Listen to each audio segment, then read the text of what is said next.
যেমনটা বললাম আমি রেডি হয়ে গেছি, এখন বেরোবো। আজকে না বেরোলেই নয়, কারণ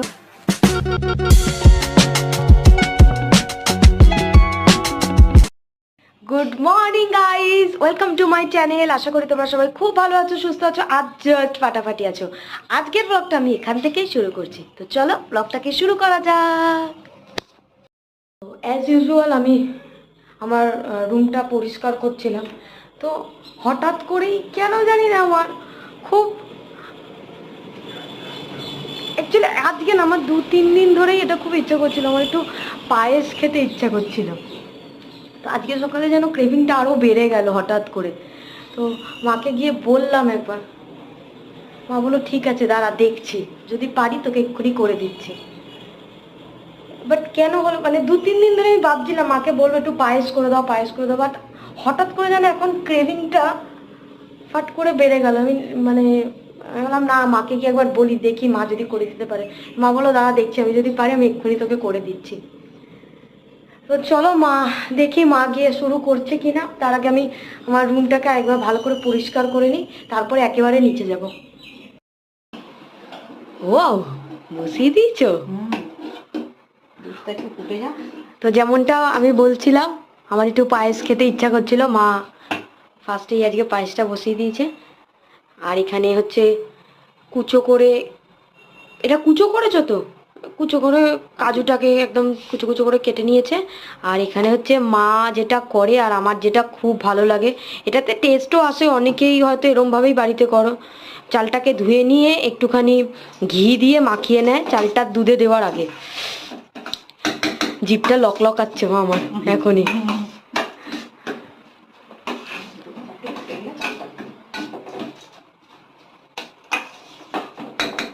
কিশমিশ আমি খুব একটা পছন্দ করি না পায়েসে, সেই জন্য কিশমিশটা দিচ্ছে না মা, শুধু কাজু আর চালের মধ্যে একটু ঘি। দুধ এখানে ফুটছে।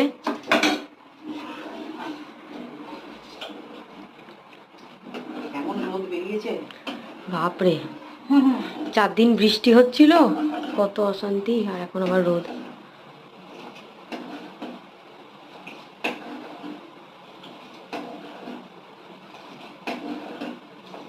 মা একটু দিকে তাকাও।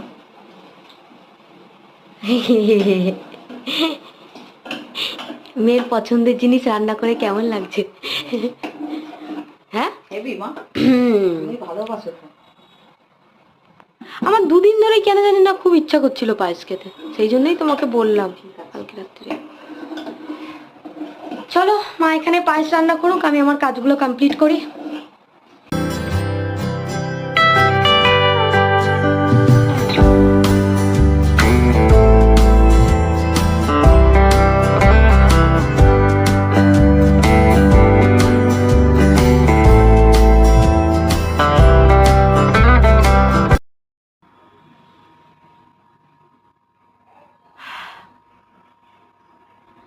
কিছুই না, এটা হচ্ছে মিন্ট পাতা। হঠাৎ করে চান করে উঠে শরীরটা একটু খারাপ লাগছিল, তো আমার যখন খুব শরীরটা খারাপ লাগে একটুখানি আমি মিন্ট পাতার একটুখানি গন্ধটা শুকিয়ে এত ভালো লাগে, মিন্ট পাতার পুরো রিফ্রেশ লাগে শরীরটা। তো যাই হোক, এমন কিছুই না, হঠাৎ করে গরমটা, কদিন বৃষ্টির পর তো হঠাৎ করে গরমটা পড়েছে, তো হয়তো ওই জন্যই একটু শরীরটা খারাপ লাগছে, এর থেকে আর কিছুই না। চলো, স্নান হয়ে গেছে আমার, আজকে মা পুজো দিয়ে দিয়েছে, এখন যাব, আগে লাঞ্চটা করব। কি মনে হচ্ছে আমি কোথাও যাচ্ছি? না না না না, বাইরে প্রচুর রোদ, তো এখন বেরোনো যাবে না, বাট বিকেলে বেরোনোর আছে, সেটাও তোমাদের সাথে শেয়ার করব। অ্যাকচুয়ালি আমি এখন আমার একটা শর্ট ভিডিও বানাচ্ছিলাম, সেই জন্য রেডি হয়েছিলাম, ভাবলাম এই ছোট্ট একটা একটু সিম্পল লুকটা তোমাদের সাথে শেয়ার করে দিই। হ্যাঁ, একটা এই অরেঞ্জ কালারের কুর্তি পরেছিলাম, এটা আমি মিন্ত্রা থেকে নিয়েছিলাম, লাস্ট লাস্ট ইয়ার এরকম হবে, মনে নেই ঠিক। আর সিম্পল করে সেজেছি, সেরকমভাবে কিছু সাজার নেই, বাট তোমাদের সাথে লুকটা শেয়ার করে দিলাম। তো যেমনটা বললাম আমি রেডি হয়ে গেছি, এখন বেরোবো। আজকে না বেরোলেই নয়, কারণ মায়ের কিছু শাড়ি কাচতে দেওয়ার আছে, আয়রন করতে দেওয়ার আছে, ওগুলো আমাকে আগে দিয়ে আসতে হবে। তো চলো বেরোনো যাক। আর এটা হচ্ছে এই কি বিদ্যুৎ বাম নিচে মায়ের লাগবে, মায়ের পায়ে ব্যথা করছে, এটাও দিয়ে দিই মাকে, দিয়ে আমি বেরোই। মাও যাবে, তো চলো যাওয়া যাক। যেমনটা দেখছো আমি মার্কেটে এসে গেছি। এই মার্কেটটা আমাদের বাড়ি থেকে খুব একটা দূরে নয়, দূরত্বটা খুবই কম। তো চলো যেই কাজটার জন্য আজকে আসা সেটা আগে কমপ্লিট করে নিই, কারণ এই কাজটা অনেক দিন ধরে আটকে যাচ্ছিলো, আজ যাব কাল যাব করে হচ্ছিলই না। তো দোকানে আমি এখন এসে গেছি, এই কাপড়গুলো কাচতে দিয়ে দিই, প্রত্যেকটা মারই কাপড়।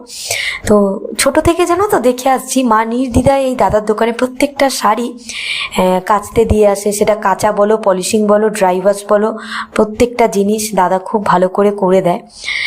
শ্রীরামপুরের মধ্যে তোমরা যারা থাকো তারা হয়তো দাদাকে চিনবে, তন্তুজের ঠিক একদম পাশেই দাদার দোকান। যারা এখনো পর্যন্ত কোনোদিনও যাওনি নিশ্চয়ই একবার যেও, আর যারা চেনো না তারা কমেন্ট সেকশনের মাধ্যমে আমাকে জানিও, ডিটেলস, অ্যাড্রেস, দোকানের নাম, প্রত্যেকটা জিনিস আমি তোমাদেরকে দিয়ে দেব। দাদার দোকানের কাজ হয়ে গেছে, এবার জাস্ট বেরোচ্ছিলাম, সেখানে একটা দোকান এরকম দেখতে পেলাম কানের দুল, হারের। মেয়েরা হয়তো এখানেই আটকায়, আর ঠিক আমিও তাই। কি সুন্দর সুন্দর কালেকশন দেখুন, প্রত্যেকটা কালেকশানে চোখ ধাঁধিয়ে যাবে। তো যাই হোক, আজকে আমি সেরকমভাবে কিছু ডিসাইড করে আসিনি কিছু কেনাকাটা করব, তো এখন বাড়ির উদ্দেশ্যেই যাই, আলাদাভাবে আর কিছু কাজ নেই। তো চলো এবার বাড়ির উদ্দেশ্যে যাওয়া যাক, আর বাড়িতে গিয়ে আবার তোমাদের সাথে দেখা হচ্ছে।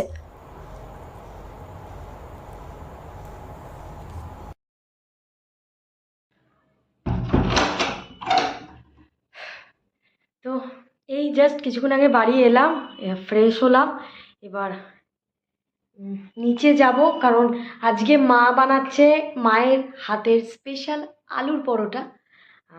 অ্যাকচুয়ালি আমাদের আলুর পরোটা বলতে ওই কাঁচা লঙ্কা, পেঁয়াজ এইসব দিয়ে হয় না, মায়ের মতো করে বানায়, সেটা আজকে তোমাদের সাথে শেয়ার করব। তাই জন্য ভাবলাম ক্যামেরা স্ট্যান্ডটা নিয়ে নিচে যাই। তো একবারে ফ্রেশ হয়ে গেছি, এবার চলো নিচে যাই, মা কিভাবে বানায় সেটা তোমাদের সাথে আজকে শেয়ার করব। কোনটা বললাম চলে এসেছি। মা এখানে ময়দা মেখে রেখে দিয়েছে, আর এটা হচ্ছে মায়ের সেই স্পেশাল আলু মাখা। মা এটার মধ্যে কি কি দিয়েছো আমাকে একটু বলো। শুধু আলু দিয়েছি। আলু তো দেবে, কিছু বলতে চাও? তারপরে বলো।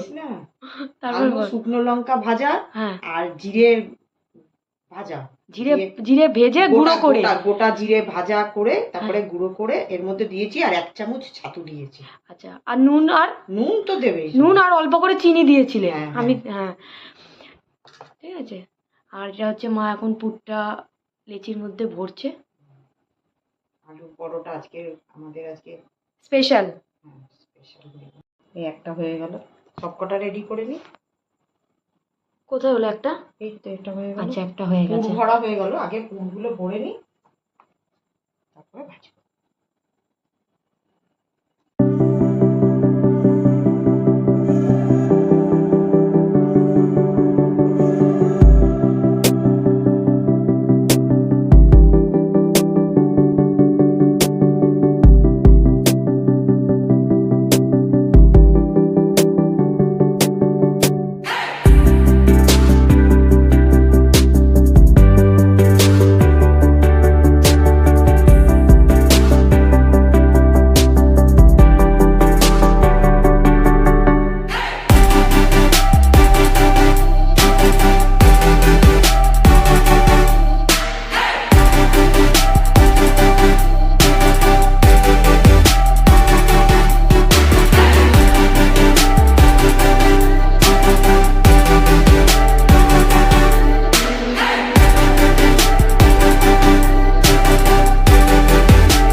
যেমনটা হয় মা লুচি পরোটা বানালে মা বেলে আর আমি ভাজি।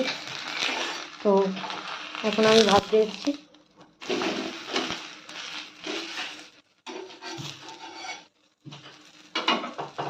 তেলটা দিয়ে দাও।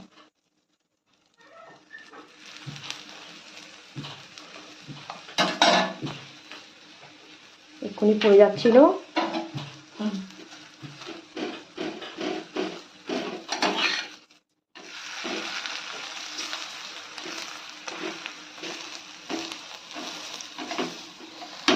দেখেছো ফুলছে কিরকম?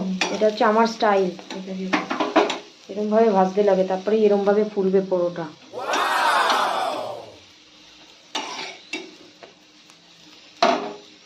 করবো না, একটু চেপে নিও প্লেটটা, করে নি এটা দিয়ে সুবিধা হয়, গায়ে ছিটকায় না। ওইটা দিয়ে এরকম করছিস তো গায়ে ছিটকায়, ব্যাস। এটা দিয়ে দিই। পেরেছে।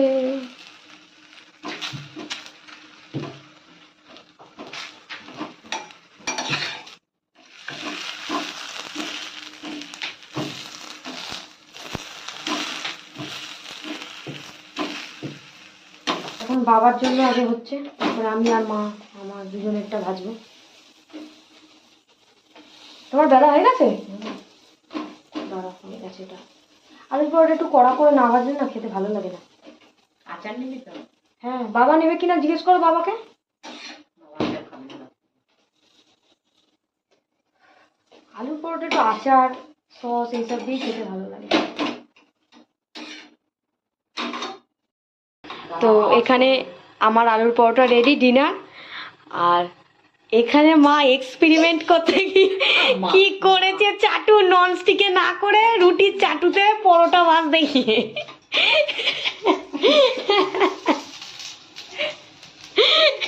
পুরো চাটুর কালারই চেঞ্জ হয়ে গেছে। তো চলো আমি এবার ডিনার করে নিই।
তো যেমনটা দেখলে আমি ডিনার করে এসে এই জাস্ট আমার স্কিন কেয়ার রুটিন কমপ্লিট করলাম। তো এখন ব্লগের একদম শেষ মুহূর্তে চলে এসেছি। তো চলো, আজকের ব্লগটার কিছু যদি ভালো লেগে থাকে please do like, comment, share and subscribe. Description বক্সে আমার ইনস্টাগ্রাম লিঙ্ক দেওয়া আছে, please follow me. Till then, good night, by.